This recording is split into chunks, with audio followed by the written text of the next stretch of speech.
If I had to start over financially, I would do this. If I lost everything today and had to start over financially, this is exactly what I would do. And honestly, it's probably not what you think.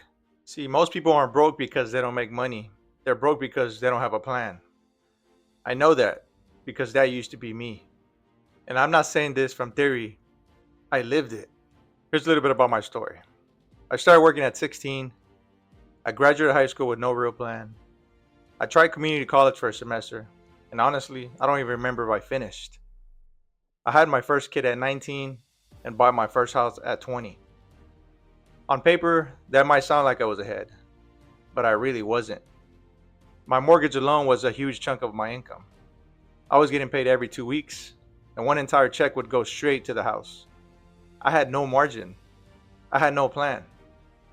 At one point, I went all in on a multi level marketing company, thinking that was going to fix everything. I even went full time into it after a couple of months, which looking back, I wasn't ready for at all. It didn't work out for me.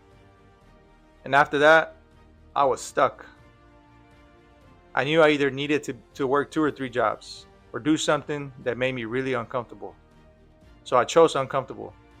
But before things got better, they got worse. I fell behind on my mortgage, started getting foreclosure letters, got into credit card debt, took on a title loan just to stay afloat. There was a time we had one car for the whole family, and I was selling almost everything I owned just to make it. That's when I got into sales, car sales, out of pure desperation. And that decision is what helped me start digging myself out. I was able to catch up, start saving money, and that eventually gave me the opportunity to move into insurance sales. And that's when things finally started to change. Now, here's the truth, I didn't do this in the most efficient way. I focused on getting out of debt first, then paid off my house, and only years later did I start investing. Looking back, I would have done that differently. So if I had to start over today, this is the order I'd follow. Step one, save $1,000 fast. First thing I would do is build a $1,000 starter emergency fund as fast as humanly possible. Not because $1,000 solves everything, it doesn't, but it creates a cushion between you and the next crisis. Car breaks down, unexpected bill, wherever it is, you stop reaching for that credit card. This one step breaks the cycle. Do whatever it takes to get here first. Step two, pay off all debt except the house. Then I would attack every debt, credit cards, car loans, title loans, all of it, except the mortgage. I'd use either the debt snowball or the avalanche method. Snowball if you need the psychological wins. Smallest balance first. Avalanche if you want to save the most money. Highest interest rate first. Either one works. Pick one and stay on it. Minimum payment on everything else. Every extra dollar goes to that. First target until it's dead. Then you roll that payment into the next one. You build momentum, and momentum matters. Step three, build a full emergency fund, 3 to 6 months. Once the debt is gone, I would take all that money I was throwing at payments and redirect it into a fully funded emergency fund. 3 to 6 months of an expenses sitting in a high yield savings account. This is your real financial buffer. Job loss, medical emergency, major repair. This fund is what keeps one bad event from unraveling everything you've built. Step 4, invest 15% for retirement, starting now. This is where I made my biggest mistake. I waited years to start investing. I got out of debt, I paid off my house, and only then did I open a Roth IRA.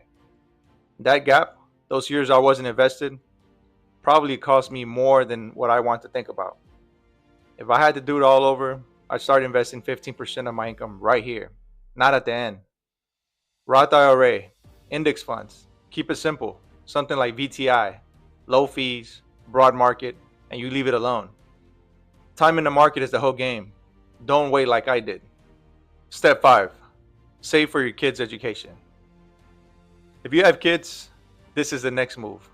Something like a 529 plan, which is a tax advantage way to save for college. The goal is simple. Your kids shouldn't have to start their adult life buried in student loan debt. You can't control everything, but you can start putting something away now.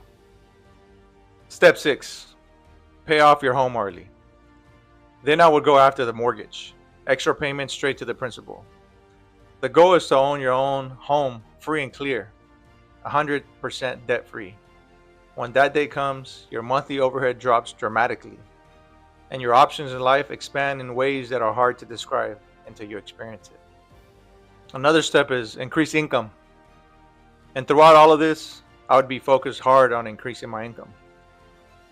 Budgeting helps, cutting expenses helps, but making more money changes everything. It accelerates every single step on this list. That's what sales did for me. It gave me real upside when I needed it the most. Whether that's a side hustle, a skill you develop, a career move, a commission based role, find a way to grow what's coming in. More income means more options. And last, I would stay consistent. Not for a few weeks, not for a few months, for years. Because this plan is simple, but it's not easy. Most people already know what to do, they just don't do it long enough. I didn't build this perfectly. I made mistakes, took wrong turns, and figured out a lot of it late. But I built it. And if I can do it started from where I was, you can too. If you're trying to get your finances together, subscribe. I'm keeping this simple and real. I'm Carlos. Stay elevated.